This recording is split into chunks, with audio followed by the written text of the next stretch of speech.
El ministro de Gobernación reconoció que las fallas en el sistema penitenciario vienen de años atrás y anunció una transformación con más seguridad, supervisión y personal mejor capacitado para recuperar el control de las prisiones. Reos saldrán a trabajar. El Mingob analiza que privados de libertad integrarán cuadrillas para colocar adoquín fuera de las cárceles, priorizando buen comportamiento, baja peligrosidad y próximo cumplimiento de condena. Vendedor pierde una pierna tras ser arrollado por un conductor que, según las autoridades, iba ebrio y a excesiva velocidad en Quetzaltenango. El accidente quedó grabado y ahora su familia pide justicia y apoyo. Paciente sale con larvas tras ser dado de alta del hospital de Mazatenango, donde permaneció desde el 19 de julio por un accidente. Su familia denuncia posible negligencia y ahora recibe atención en Retaluleu. Volcán Sagrado Maya, el Chicac no era visto solo como una montaña, sino como un espacio sagrado con fuerza espiritual, y sus erupciones podrían interpretarse como señales de desequilibrio y renovación. Lester motiva a jóvenes. El pugilista guatemalteco habló sobre su nueva pelea y aprovechó para dejar un mensaje a las nuevas generaciones y a los padres, apoyar sus sueños y ayudarlos a luchar por ellos.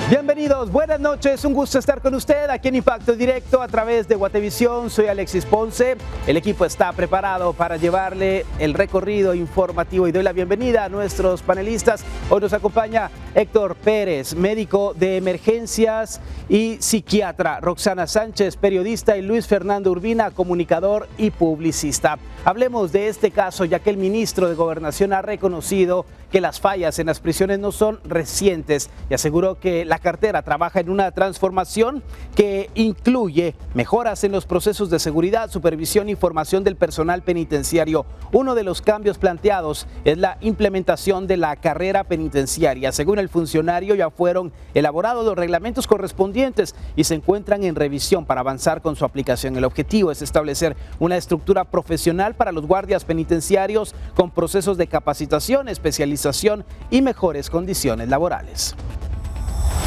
Probablemente hasta que no haya una reforma profunda del sistema penitenciario, hasta que no haya una sistematización de todos los controles y de todos los procesos a lo interno y que haya siempre ese contacto humano entre la guardia y los reos, pues lamentablemente ese riesgo va a seguir existiendo. Miren, nosotros estamos trabajando con INL, la Embajada de los Estados Unidos nos está apoyando con este proceso de modernización del sistema penitenciario. Nosotros tenemos una ley del sistema penitenciario que obliga a reglamentar la carrera penitenciaria desde hace 20 años y no se había hecho. Y hay varios rezagos indiscutiblemente en la guardia penitenciaria, en todo lo que concierne a los centros carcelarios de nuestro país, pero al final de cuentas, Roxana, este es un primer paso que se esperaba desde hace mucho tiempo. Siempre hay que empezar con algo y ojalá que se logre avanzar. No, sí tienes razón, el mismo ministro lo reconoce, ¿verdad? Que esto debió de haberse hecho ya hace largo tiempo. Ahora, el punto aquí es que esperamos la asesoría les lleve más allá de solo preparar al guardia penitenciario, porque el problema con los guardias penitenciarios es la corrupción. Entonces, ¿cómo van a formarle a esta gente los principios para que no importa el salario que estén ganando, no sean corruptibles? ¿Verdad? Porque miren, este año reportó Prensa Libre, miren, octavo mes, y llevan 200 requisas.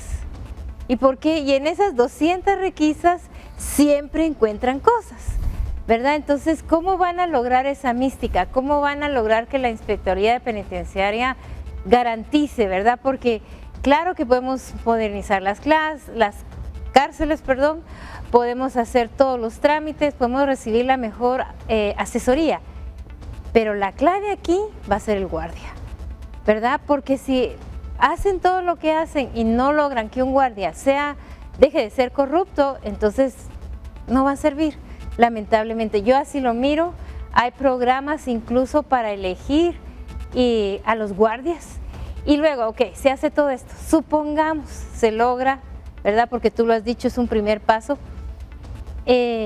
si el guardia penitenciario se equivoca, como lo vimos ayer, ¿verdad? O hace un par de días que se les iba a escapar un recluso, o el guardia permite pasar ciertos ilícitos o lícitas, cosas que realmente no son permitidas en una cárcel, ¿qué medidas disciplinarias hay? ¿Verdad? Entonces esto está bien, lo celebramos, bravo señor ministro, qué bueno, pero tiene que lograr usted que sus empleados en la guardia sean realmente incorruptibles. Y al final de cuentas, Luis Fernando, esto no va a ser que a finales de la actual administración veamos que se convierte en una realidad. Este es un trabajo que debe llevar otros gobiernos, pero al final de cuentas muchos hacen borrón y cuenta nueva y no sabemos si se va a convertir en una política de Estado. La verdad es de que en una política de Estado se supone que ya es porque hay un reglamento y una ley desde hace 20 años. Durante los últimos 20 años a la actual administración ha sido al que más reos se le han fugado. Acaso van como 25. Entonces, para empezar es importante resaltar eso. Lo segundo, también es importante entender que debe de haber una vinculación con el sistema judicial. ¿Por qué? Porque en el sistema judicial los vehículos llegan a áreas públicas, los reos suben por áreas públicas y están mezclados con las personas. Cuando vemos que en otros sistemas de justicia los reos no tienen ninguna posibilidad de tener contacto con ninguna persona antes de estar en la sala de juicios. Entonces, para empezar, por ahí hay que empezar a modificar los juzgados y la infraestructura física con que deberían de ser tratados ya en las salas judiciales. Ahora, dentro de las instituciones es importante entender de que no importa que hayas modernizado un cuerpo de policía. Si tenés a unas autoridades de gobernación como las anteriores que se acaban de ir, que se fueron prófugas todas después de la fuga de los de la Mara, entonces lo que tenés es de que todos son parte de la corrupción. Exacto. Para que esto pueda ser realmente estructural, debe de haber un cambio, no solamente con las policías, en este caso con la de presidios, sino también debe de haber una vinculación directa con los funcionarios de gobernación. Porque si los ministros y los viceministros son corruptos y le reciben plata a los delincuentes para irse prófugos. Si la cabeza está mal, todo lo demás también. Y bueno, esa falta de confianza, Héctor, que se tiene a las autoridades penitenciarias no es casualidad. Son muchos años al final de cuentas, y hablaba Roxana algo importante. ¿Cómo garantizar que el próximo guardia no caiga en la tentación de recibir esos sobornos? Sí, bueno, yo creo que acá el tema es, se ha demostrado durante muchísimo tiempo que el crimen organizado realmente tiene muchísimo poder sobre las decisiones del Estado y pues el estilo de vida y de la economía de Guatemala. Eso significa que la lectura, o sea, que hay que hacer de esta nota es realmente qué es lo que quieren hacer. O sea, hay más que una voluntad, realmente hay una negociación con estas estructuras, qué es lo que el gobierno realmente quiere hacer acá. Eso es lo que habría que ver, porque hablando propiamente de cómo implementar programas para mejorar, eso creo yo que es relativamente sencillo. Es decir, obviamente se necesita trabajo, se necesita esfuerzo, tiempo, pero más que eso es hacia dónde quieren llevar, cuáles son los objetivos reales del gobierno, porque eso no es tan fácil de leer. Entonces hay que dar tiempo para ver cuál es la movida. O sea, realmente hay alguna voluntad para o en contra más bien de esta estructura criminal que opera desde las cárceles, o simplemente ellos están haciendo pues otro poco de show para que las personas o gasto, ¿no? Sí, tratando de desviar la atención de algunos de los temas que hoy nos están afectando. Y vamos a seguir hablando de gobernación, porque se ha informado que se encuentran realizando un análisis sobre el perfil de los privados de libertad que podrían ser incluidos en las cuadrillas que saldrán a las calles para colocar el adoquín que será fabricado en las cárceles. Según las autoridades, las personas que aplican para este programa son aquellos que tienen un buen comportamiento, que están por cumplir su pena de prisión, pero principalmente los catalogados como menos peligrosos. ¿Por qué delitos específicamente? No tengo ahorita en este momento el dato. Lo que sí le puedo decir es que estamos haciendo una selección muy cuidadosa de quiénes son estas personas que van a salir a realizar estas labores para mejorar la viabilidad pública. La verdad es que una de las condiciones para que las personas puedan acceder a este programa es que estén ya o que puedan acceder al régimen progresivo para obtener su libertad. Esto implicará que este trabajo les abonará en este proceso para acceder a su libertad de manera mucho más rápida. Lógicamente tenemos que analizar esos perfiles, no podemos sacar a cualquier persona a realizar esta labor, tienen que ser personas que tengan un grado bajo de peligrosidad, digámoslo de esa manera, o de riesgo para poder cumplir con este propósito.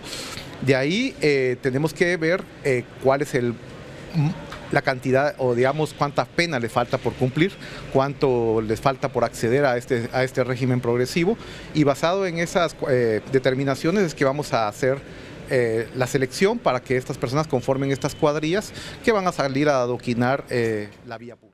Una propuesta interesante que ha despertado cualquier cantidad de comentarios, pero Luis Fernando, si no se ha podido garantizar que los reos no se den a la fuga estando en medio de cuatro paredes, ¿cómo se puede garantizar que no se den a la fuga, aunque sean de bajo riesgo, estando en la calle?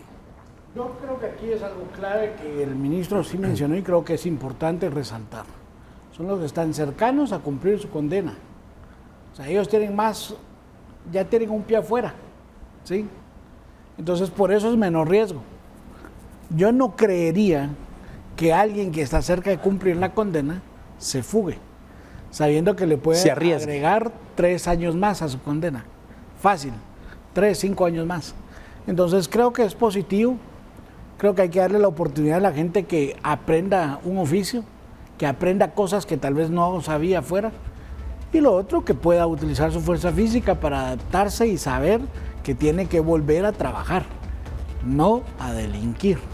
Pero aquí habría que revisar también, porque a ver, todo se ha prestado aquí para la corrupción.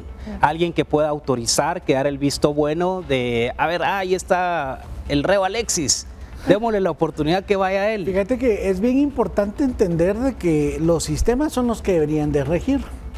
Entonces, por ejemplo, si vos tenés un registro de todos los reos que actualmente no lo tienen, que desde hace 6, 7 años no lo tienen, entonces vos podés automatizar todos estos procesos. Y aunque hayan algunas personas en condición de riesgo, siempre pueda evaluarse y saber quién fue el que dio la autorización. Porque de esa manera puede haber un responsable. Pero que no sea a dedo. Claro, que no sea a dedo y que no sea discrecional, sino que sea una serie de características que deba cumplir y que automáticamente un sistema te pueda decir estos son elegibles, estos no. Sí. Y aunque hay una persona al final dándole un clic de autorización, pues que haya un registro de saber quién está dando esas autorizaciones. Eso sería interesante. Sí. Bueno, y esto me lleva a recordar las historias de los abuelitos, que en tiempos de Jorge Ubico, los reos salían a las calles, realizaban cualquier tipo de labor, calles, escuelas, etcétera. Roxana. Sí, también practicaban la ley de fuga, ¿verdad? Que le decían, corre, y ahí se quedaban, ¿verdad? Apagar el farolito, decía. Sí, corre, te damos chance, y el pobre reo corría y 2 metros ya estaba muerto, ¿verdad? Entonces es difícil, pero yo también me preocupé, siguiendo la línea que tú tienes, ¿cómo van a determinar buen comportamiento?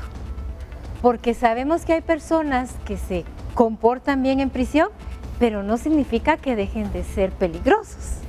O sea, el buen comportamiento no es garantía de yo ya no voy a asesinar, yo ya no voy a matar, yo ya no voy a robar. ¿Cómo van a delimitar eso?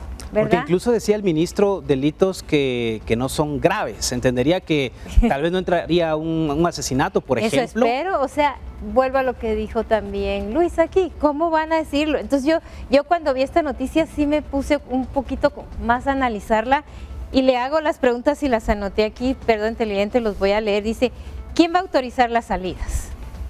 ¿Quién va a evaluar el riesgo? ¿Quién va a supervisar a estos reos? ¿Y qué ocurre si realmente hay una fuga? O sea, no es solo vayan a poner adoquines, pues. Si se fuga, ¿qué va a pasar? Sí. ¿Qué ocurre si esta persona comete un nuevo delito? Que para él sea fácil robar. ¿Cuánta gente sale y vuelve a cometer el mismo delito? ¿Tiene la garantía de que esta persona ya ha sido rehabilitada? ¿Verdad? Y otra pregunta que me hago es ¿cuántos agentes van a acompañar a cada cuadrilla si siempre se quejan de que tenemos deficiencias? Sí. Para porque proteger mientras salen los guardias, adentro están haciendo fiesta los otros, ¿no? Exactamente. Y otra pregunta es, estos adoquines, ¿quién los va a fabricar? También vayan a ser transparentes con la fabricación de estos Porque adoquines. al final puede salir más caro el que ellos estén realizando este trabajo. Y a ver, yo pienso que podrían usar el control telemático también. También. O sea, por Se lo eso pueden quitar, pero sí. no sé, creo que es una alternativa para estarlos monitoreando en tiempo real. Exacto, y yo sé que el ministro tiene una preparación, era un juez, espero que esté investigando porque a mí sí me dio mucha curiosidad porque puede ser algo positivo y los casos exitosos de hacer este tipo de cosas con los presos exitosos, porque hay en otros países, es en Reino Unido y en Tailandia, ¿verdad? Donde realmente se ha comprobado que el reo, además de hacer el trabajo, sale con un proceso de rehabilitación. Porque el problema es ese, ¿verdad? Que en las cárceles más bien van a ponerse peor. Y poder reinsertarse a la sociedad, que eso sería fundamental también. Exactamente. Entonces, buena idea, señor ministro, pero tiene que responder muchas preguntas, crear un reglamento claro y luego, pues otra vez, ¿verdad? Le vuelvo a insistir, si los guardias que van a ir ahí son corruptos, son corruptibles, ay Dios, da miedo. O sea, no es nomás. Vuelvo al caso, de verdad, autoridades, como decía Luis, y guardias no corruptos es lo que va a garantizar este tipo de programas y que estén bien reglamentados. Tenemos que ir a mensajes de nuestros anunciantes, ya volvemos aquí por Guatevisión. Un vendedor ambulante de Quetzaltenango perdió una pierna luego de haber sido arrollado por un conductor ebrio. El comerciante es el único sustento de su hogar con 3 hijos y ahora su familia pide justicia.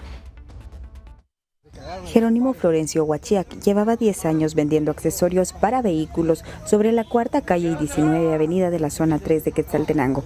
El 6 de agosto salió para vender desde horas de la madrugada, pero ese día fue trágico, pues un conductor en aparente estado de ebriedad lo arrolló.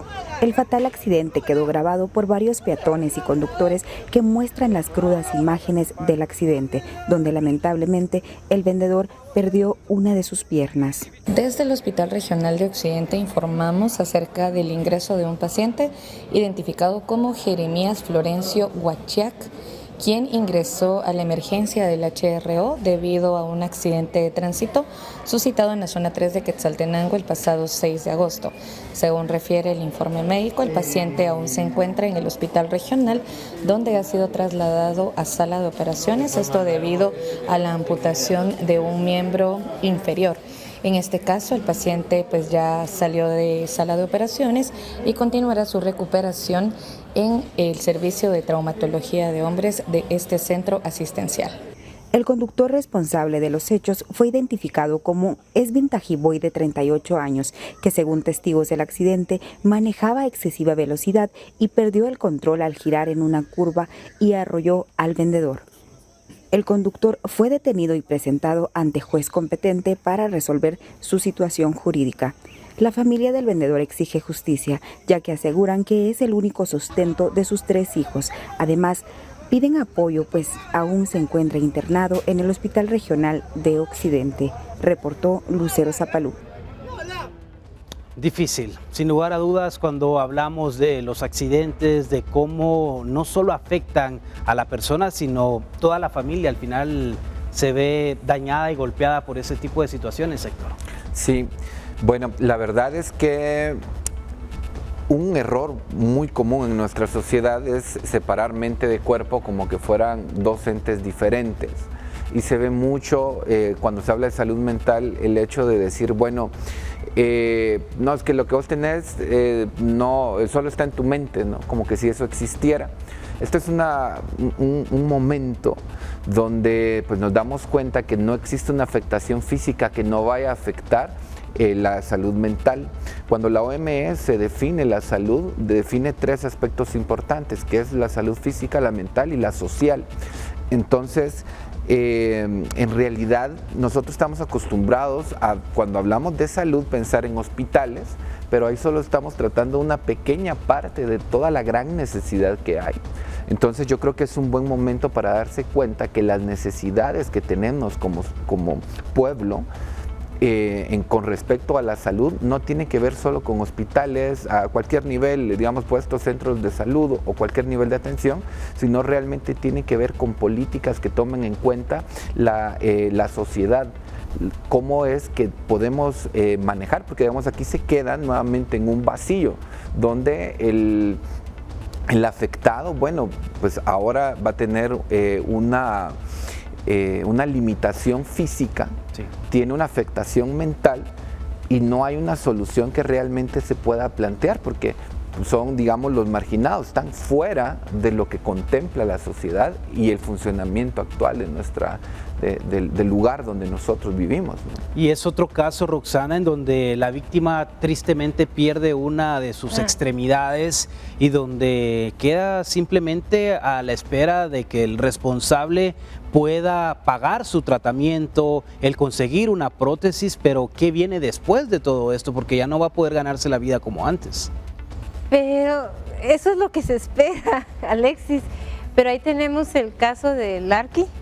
Y hoy justamente, aunque el Ministerio Público apeló, no dejaron a este malvado señor seguir en arresto domiciliario. Entonces, todo eso esperamos que se le dé, que sea lo mínimo que se le dé a estas personas. Pero en muchos casos estamos viendo que depende de qué juez. Si el juez realmente se pone en la situación yo cuando miro a esta jueza que está llevando el caso del Larky, digo, ¿cómo se sentiría ella si ella hubiera sido la que perdió la pierna? O sea, aquí no hay una empatía. Por eso a mí me conmueve, yo creo que los que están ahí han de ser compañeros de que también vendían en la calle, porque mira cómo le toma la mano, cómo llora, el otro alega. O sea, es gente que entiende la situación, pero un juez desde su sagrado estrado pareciera que no. Entonces eso es a mí lo que me preocupa, porque lo mínimo que le tienen que dar es lo que tú mencionaste. Y animar a la persona, ¿verdad? Sabemos de casos de personas alrededor del mundo que han perdido sus extremidades, pero se han levantado e incluso han hecho cosas que no pensaban que iban a hacer nunca en su vida cuando tenían sus miembros completos. Entonces yo animaría a esta persona a que mire como un nuevo reto. Claro, nos explicó aquí Héctor, no es un proceso fácil, ¿verdad? Pero hay que animarlo a que siga adelante.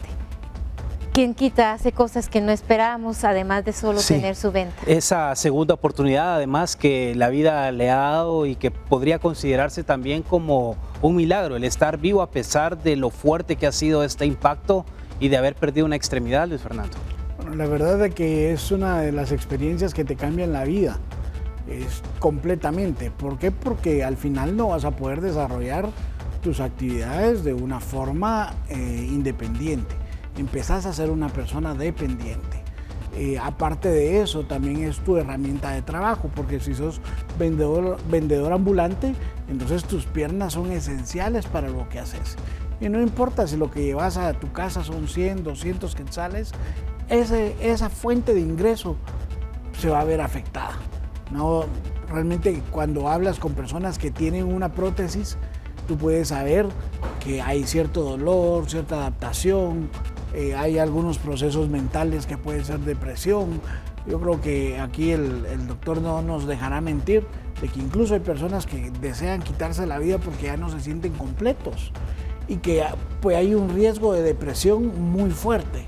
Entonces, no solamente es de encontrar una forma de que él pueda recibir una prótesis, sino que pueda recibir una atención integral. Que lo haga salir adelante. Exacto, porque al final esto es importante. Y lo otro, hay que recordarle a las personas que manejan de manera imprudente que el vehículo puede ser un arma. Y en este caso, esa arma le quitó una pierna a una persona. Hay que aprender a ser prudentes cuando manejamos.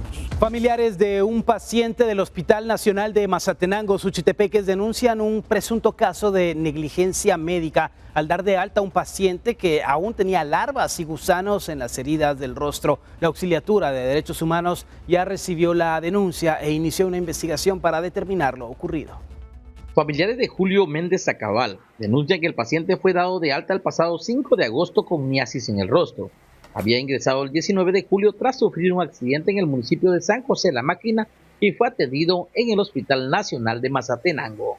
Cuando mi mamá entró a la visita me encontró un gusano aquí, lo reportó, él fue con la enfermera mandó con el doctor le dijo que a trabajo social y trabajo social lo mandó otra vez con la enfermera. ¿Cómo se regresaron ahí?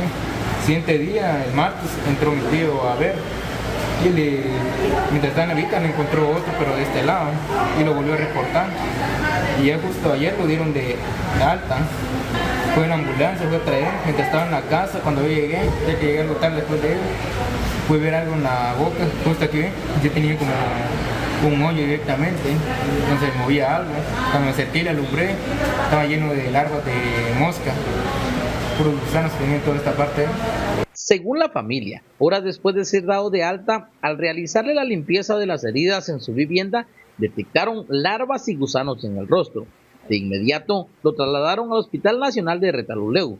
Ese centro asistencial informó que el paciente se encuentra ingresado en el servicio de cirugía de hombres, con diagnóstico de post-lavado y desbridamiento más miasis cutánea en el rostro, por lo que le retiraron piel muerta y las larvas de las heridas. Ante esto, la familia presentó una denuncia en la Procuraduría de los Derechos Humanos en contra del Hospital Nacional de Mazatenango y exige que se investigue una posible negligencia médica. La persona sí se encuentra en este momento bajo cuidados en el Hospital Nacional de Retalhuleu. Sin embargo, nosotros procedimos a aperturar el expediente. Se ha hecho la solicitud al hospital para que pueda rendir un informe circunstanciado sobre el expediente clínico de la persona que hoy está siendo objeto de este vejamen. Se buscó una postura, pero hasta el momento las autoridades del hospital no se han pronunciado al respecto. Para Noticiero Guatevisión, Marvin Tunches. Wow, terrible este caso, sin lugar a dudas. Hablamos de una negligencia a todas luces, porque no se necesita ser experto en medicina, Héctor, porque a simple vista llega a la visita, ve los gusanos, notifican y no se hace absolutamente nada. Sí, bueno, la verdad es que habría que revisar con más detención el caso, porque a primera vista, pues, si el familiar está diciendo que ellos avisaron, pues yo creo que pues sí, cuando se avisa, digamos, directamente a un médico sobre un síntoma en específico, pues la obligación de todo profesional de la salud es prestar atención a ese síntoma. De hecho, nosotros hablamos de que de todos los síntomas que pueda tener, siempre nos vamos a focalizar primero en el que es más importante para el paciente, entonces, o en este caso, pues para los familiares, ¿no? La miosis, miren, hablemos yo no puedo decir realmente qué pasó, ¿verdad? Porque pues, yo no estuve ahí. Y podemos hablar de la saturación de los servicios de salud, de los hospitales, cómo es que el sistema de salud de Guatemala trabaja sobre un sistema colapsado, es decir, no existe una forma donde los guatemaltecos puedan recibir una atención digna, ¿verdad? Ni siquiera porque llegue el especialista con la mejor apertura y con la mejor intención, es imposible, porque si una persona, aunque tenga la preparación, las ganas, el deseo, la vocación, llega, pero le ponen 20 expedientes para que los miren una hora, ¿qué puede hacer, no? Entonces estamos hablando sobre una saturación, sobre un sistema colapsado, ¿verdad? Y a partir de ahí, pues nosotros podemos ir sacando conclusiones de cómo esto llega a pasar. Quizá lo último que yo quiero decir con respecto a este caso es que, bueno, esto ocurre muchísimo, no con miosis en específico. Pero es muy frecuente entonces. Pero digamos que la persona no reciba la atención que merece, es el pan de cada día. ¿Se puede contrarrestar en corto tiempo la presencia de las larvas, los gusanos, la miosis? Sí, bueno, en este caso habría que ver qué tan grande es la infestación para empezar a actuar cuanto antes. Definitivamente, pues sí, se necesitaba un ingreso hospitalario para poder empezar a colocar los medicamentos adecuados para que pudieran resolver esto lo antes posible. Y bueno, quizá con lo que quiero concluir es que que tenemos que tener en la mente que no tenemos un buen sistema de salud y que eso es parte de las necesidades que los gobiernos deberían de cumplir, porque este caso llama mucho la atención, realmente yo entiendo por lo grotesco que pueda llegar a parecer, pero digamos es mucho más común el hecho de que hayan procesos infecciosos que no se ven, digamos, un montón de, que yo tal vez no le diría negligencia, diría que al sistema de salud se le escapan completamente. Pero no debería de escaparse, Roxana, No, a mí porque ya al me dio final miedo. de cuentas es una vida la que está en juego. Claro, por eso ahorita que dije, uy, yo pensé dentro de mí en lo que oía la explicación de Héctor aquí, pues, da miedo entonces ir al hospital, porque no es como que jugues a la ruleta rusa, ¿verdad? ¿Qué te va a tocar? Te va a tocar un médico que ponga la debida atención, te va a tocar una enfermera. El pobre señor estaba pura pelota de ping-pong, vaya con el doctor, vaya con la enfermera. La trabajadora social. Con la trabajadora social, o sea, perdón, pero ahí sí yo miro negligencia. No solo del médico, sino de todo el sistema, de todo el personal, porque es como, vaya, como que me lavo las manos, ¿verdad? Entonces da miedo. Y luego, cómo el señor resultó con estas larvas, digámosle así, tú me corriges que eres médico. Sí, son las larvas, gusanos, la miosis es el término médico. Ah, gracias. No soy experta. Bueno, me dijo el doctor. Sí, no, aquí siempre aprendemos de nuestros compañeros, pero ¿cómo esas larvas llegaron ahí? Si se supone que un hospital tiene que ser totalmente salubre, ¿no? Pero llegan esas larvas, para otra vez volverlo a explicar así, que nos quede claro, porque hay un proceso de descomposición de los tejidos, me decías, Héctor. Sí, yo creo que, a ver, para empezar, hablando de lo más general, es que un hospital es un lugar donde pueden haber infecciones cruzadas. Y eso es para cualquier persona y en cualquier hospital, sea público, privado, o sea, lo que sea. También por eso es que a la hora de ingresar a un paciente, no solo el de decir se siente mal y que él quiere que lo ingresemos, no, porque también hay riesgos con el solo hecho de llegar a un hospital, ¿verdad? En este caso, pues las larvas pues sí pueden ser, por ejemplo, hay una infección que es la curúcuru, causada por esta mosca, que es la que llega a poner las larvas, y parte del ciclo de reproducción es en músculo. ¿Puede ser una herida mal curada? Pues cualquier herida abierta en realidad puede llegar a formarse dentro del músculo, ¿verdad? Como parte de del ciclo de reproducción natural de esta especie, ¿verdad? Que ellos pues aprovechan quizá en cadáveres o en otros organismos, porque estas infestaciones, este tipo de infestaciones a veces son zoonóticas, es decir, pueden ser transmitidas de animales hacia seres humanos. Entonces habría que ver realmente qué tipo de infección es, ¿verdad? Como para ver cuál fue el ciclo en específico y cómo llegó a esta infestación específica, pero pues les planteo varias cuestiones que creo que son importantes. Bueno, vamos a la pausa con esta explicación. Aquí volvemos en breve por Guatevisión. Es viernes, día de Expedición Enigma. Nos acompaña Juan Carlos Martínez, psicólogo y parapsicólogo, para hablar de un tema que hoy ha sido tendencia a lo largo de esta semana. Así que, Juan Carlos, te doy la bienvenida. Buenas noches. Hola, ¿qué tal? Muy buenas noches. Es un gusto estar contigo y con este grupo de profesionales, y sobre todo estar con ustedes ahí en casa.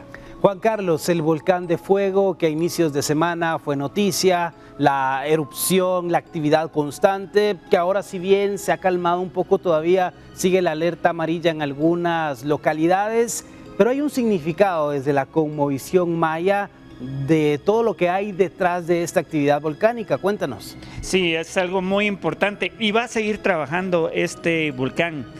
Muchos se burlan, pero las nubes pintan este tipo de actividades. Va a seguir activo unos días más. No es por darles, pues como decimos acá, cuento, pero es lo que pinta.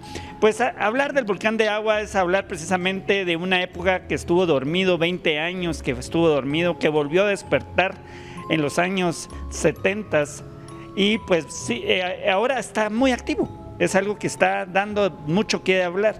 Pues esto tiene este sincretismo, esta actividad de la cosmovisión maya, donde se habla precisamente de los famosos lugares Huitz. Lugares Huitz son lugares sagrados. Las montañas y los volcanes no son vistos nada más como lugares comunes de tierra, elevaciones de tierra, sino son lugares sagrados donde se sube a hacer precisamente ofrendas, que es lo que hemos venido hablando en todos estos viernes. Pero cuando viene a dar esta situación de erupciones, pues muchos dicen, bueno, ¿y entonces dónde quedaron las ofrendas que se hicieron? Las mazorcas y las bebidas sagradas que se suben.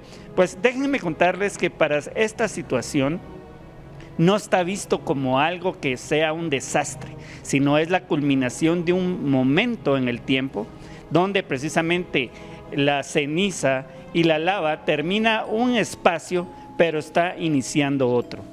El mundo subterráneo, ¿qué relación tiene con lo que sucede aquí en la Tierra, donde habitamos nosotros, Juan Carlos? Bueno, recordémonos que precisamente en la cosmovisión maya estamos hablando del inframundo, que está muy bien detallado en el Popol Vuh. Esto pues precisamente cuando hay retumbos, cuando hay fumarolas, cuando hay humo, esto del humo y las fumarolas y los retumbos es precisamente donde se despiertan aquellas leyendas donde santos y demonios están teniendo batallas en el inframundo. Esto es algo muy importante porque pues además de ser pues leyendas, pues podría dar un significado a cierto grupo de personas, ¿verdad? No es algo que simplemente sean historias al azar. Esto pues, cada volcán es una llave, es una puerta, es precisamente la entrada a inframundo, es hablar precisamente a esos mundos subterráneos donde está pues el mundo de los muertos, ¿verdad? Bueno, Luis Fernando, el tema del volcán, que esta semana fue una noticia ampliamente comentada, que había preocupación por todo lo que pudo haber ocasionado. Si hubiese continuado esta actividad, hubiese sido mucho más grande la erupción. Afortunadamente no fue así, pero toda esta explicación y el significado desde otra visión es interesante. En definitiva, yo creo que todos los que leímos Hunahpu Ixbalanque, pues nos trae un recuerdo este tipo de experiencias, ¿verdad? Sabemos cómo para estos dos personajes en este libro sagrado, pues están luchando en contra de las fuerzas del mal y cómo logran vencerlas a pesar de que estos mismos los habían lanzado a ellos a un foso de fuego. Entonces creo que es importante entender la parte mitológica y entender cómo la cosmovisión maya veía a los volcanes. Pero también vemos que en la actualidad hay personas que si bien entienden la majestuosidad de lo que es ver una erupción, no entienden el peligro que puede haber para ellos. Las autoridades de manera correcta cerraron el área para que no subieran y evacuaron a los que viven en las cercanías, y aún así habían personas tratando de ir a ver el espectáculo. Entonces creo que es importante que los guatemaltecos no solamente comprendamos la cosmovisión maya y la parte de identidad maya que tenemos respecto a ello, sino que también entendamos los riesgos reales que pueden haber al exponerte a este tipo de eventos. Por ejemplo, nosotros aquí en la ciudad no lo vivimos, pero en Chimaltenango, Sololá, Retaluleu, ellos sí sufrieron ahorita con las cenizas. Sí, a diferencia de lo que fue 2018, que exacto, también ahí hubo otra explicación en relación a toda esta cosmovisión maya. De hecho, esto tiene una visión social. Esto pues tiene una situación donde precisamente el ser humano, la persona presente, ha tenido transgresiones a la naturaleza, a la tierra, ha tenido transgresiones a la cacería, donde precisamente se ofende a los ajau, que son estos espíritus, estas entidades que pues tienen el orden en estos lugares, y es donde se activan estas situaciones de las erupciones, donde el volcán pues viene no a cobrar, sino a reclamar esas ofensas que se ha hecho a estos lugares. Y es de decirlo porque pues muchos hablan de este tipo de eventos, pero no piensan en lo que ha pasado, digamos, talas, cacería, pues muchas situaciones equivocadas en la naturaleza, ¿verdad? Pero también la explicación del cráter, cómo ha ido modificándose y todo lo que ahora a partir de esas erupciones constantes, Roxana, ha sido una modificación incluso para las erupciones que ha tenido desde 2018 hasta el momento. Claro, es que solo hay que ver cómo sale la lava, las explosiones que tienen, todo el magma, todo lo que lanza. Claro que hay modificaciones y ahí sí que los vulcanólogos pueden explicarnos mejor esto, pero lo más importante es que siga siendo un atractivo turístico, pero a mí me gustaría mencionar que también la gente sube a la Catenango para ver el espectáculo, pero por eso están destruyendo otro volcán. Entonces no es valedero hacer eso, ¿verdad? Porque ya construyendo cabañas, haciendo cosas que van en contra de la naturaleza. Entonces es de disfrutar el espectáculo, pero sabiamente y sin destruir algo que también es totalmente natural. Y es que esta parte de lugares sagrados, como se les denomina por parte de los pueblos originarios, Juan Carlos, genera una serie de discrepancias sobre el respeto o el irrespeto que se tiene de muchos de esos lugares, y donde las personas simplemente llegan para tomar una fotografía o para hacer una fogata y desconocen realmente el significado. De hecho, estuve con una entrevista con el señor Luis Valdés de la Municipalidad de Escuintla, preguntándole qué actividades estaban permitidos, porque algunas personas aprovechan este tipo de eventos para expandir su comercio o algún tipo de situación. Y él dice que él no está permitido hacer ninguna actividad ahorita en los volcanes cercanos a este, por la misma situación, porque hay una prohibición de parte de Conred, pero aparte de ello, ahí está el Cotsic, que es un altar de fuego, que precisamente los guías espirituales efectúan en los volcanes que estaba mencionando aquí la licenciada, que precisamente suben a estos lugares de fuego a fuego, hablan con el volcán para pedir el equilibrio.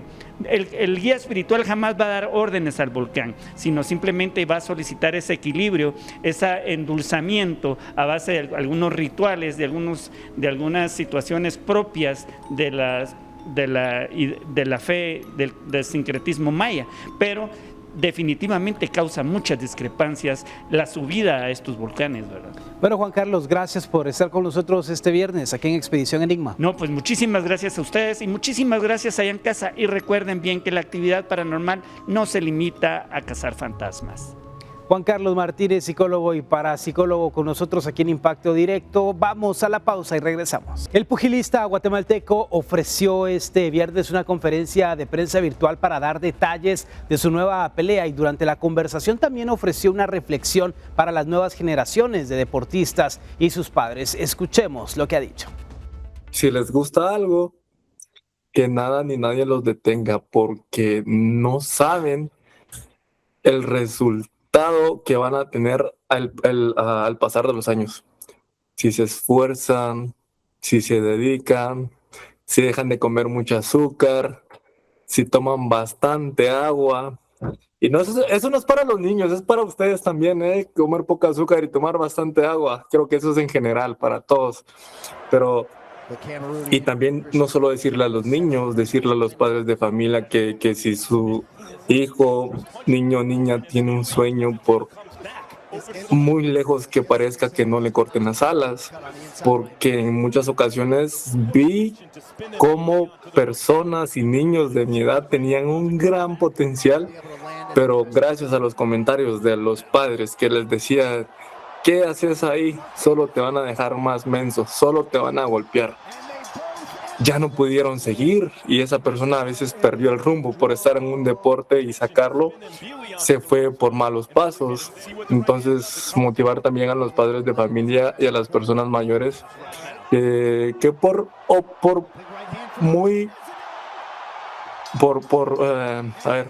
porque parezca una broma, de verdad, un niño se va a sentir tan agradecido como yo me siento con mis papás. Mis papás, pues sí, a ellos no les gustaba esto, pero nunca me dijeron, no hagas, ¿qué haces ahí? Y gracias a Dios que me apoyaron, hoy estoy donde estoy. Y será el 29 de agosto cuando veamos nuevamente a Lester Martínez en el cuadrilátero. Será en Los Ángeles, California, defendiendo ese título interino del Consejo Mundial de Boxeo, Roxana. Y la verdad que buenas recomendaciones. Al final siempre nos hablan de el cuidado del cuerpo, de la mente, de tomar agua, de no tantas chucherías. pero que lo diga un campeón, que lo diga un referente del deporte, creo que puede cambiar la mentalidad de muchas personas. Claro, porque a veces te dicen, como él decía, ¿verdad? No, que no sé qué, ay, vení, échate los tragos, vení, haz esto. O te ofrecen chocolatitos ahí. Ay, sí, hombre, sí, chocolates, ay, la tentación. No, pero, y miren, yo a lo de Lester Martínez le agregaría algo, y tal vez esto no les va a gustar a los papás, pero hay momentos en que uno tiene que ser un poco rebelde, ¿verdad? Que si mi papá me dice algo, pero yo tengo este sueño, si yo lo puedo alcanzar, lo voy a decir, lo voy a seguir aunque mi papá me diga que no. Me no sea algo malo, ¿va? No estoy diciendo haga cualquier tontería, no. Como él, ¿verdad? Él tuvo papás que lo apoyaron, pero yo mientras él narraba dije, ¿y si estos patojos hubieran dicho, no, yo voy a seguir, sí, porque yo voy a ir? Si le hubieran dicho, no, te van a dar un mal golpe, no queremos que sigas, y no lo dejaban. Sí, exacto. ¿Y qué sabemos si pudo haber sido otro púgil con éxito, verdad? Entonces, a veces, sé que a los papás no les va a gustar, pero yo, por ejemplo, la profesión que tengo no les agradó, pero yo la decidí, la tomé. Claro, no les agradó, después me apoyaron porque me decía, pensalo bien, pensalo, que no sé qué. Pero el resultado es que dejen a sus hijos alcanzar sus sueños, no le pongan límites, que eso es ponerle un límite. Sí. Entonces hay momentos en que... hay que dejarlos volar. Hay que dejarlos también que ellos... no les corte las alas. Que ellos mismos tropiecen, Luis Fernando, y se vuelvan a levantar. Algo que es bien importante es ver cómo los resultados de distintos deportes diferentes al fútbol nos han estado llenando de alegrías. Hoy vemos los deportistas en Santo Domingo llevan 91 medallas. O sea, todo... 15 de oro. Sí, son 17 de oro ya. Ya llevan 17 de oro. Ya, entonces bien. Es bien importante entender que la dedicación y la disciplina que uno obtiene haciendo un deporte o cualquier actividad va a impactarte de manera positiva en tu futuro. Entonces sí es importante que los jóvenes, como bien lo decía Roxana, a veces hay decisiones que uno debe tomar porque te van a ayudar a formar carácter también, a poder tomar decisiones individuales y no estar complaciente con todo el mundo, sino que es lo que tú deseas. Exacto. Entonces es bien importante que los jóvenes y las jovencitas también entiendan eso, que un deporte o una actividad profesional o cualquier otra actividad que decidan en contra de otras personas les va a ayudar a formar su carácter, a decir, bueno, yo decidí este camino, por acá me voy, y es importante que lo hagan. Sí, no renunciar a los sueños. Y así llegamos al final de Impacto Directo en este viernes. Gracias por acompañarnos, a los panelistas que han estado con nosotros. Nos vemos el próximo lunes, 19 horas, aquí por Guatevisión.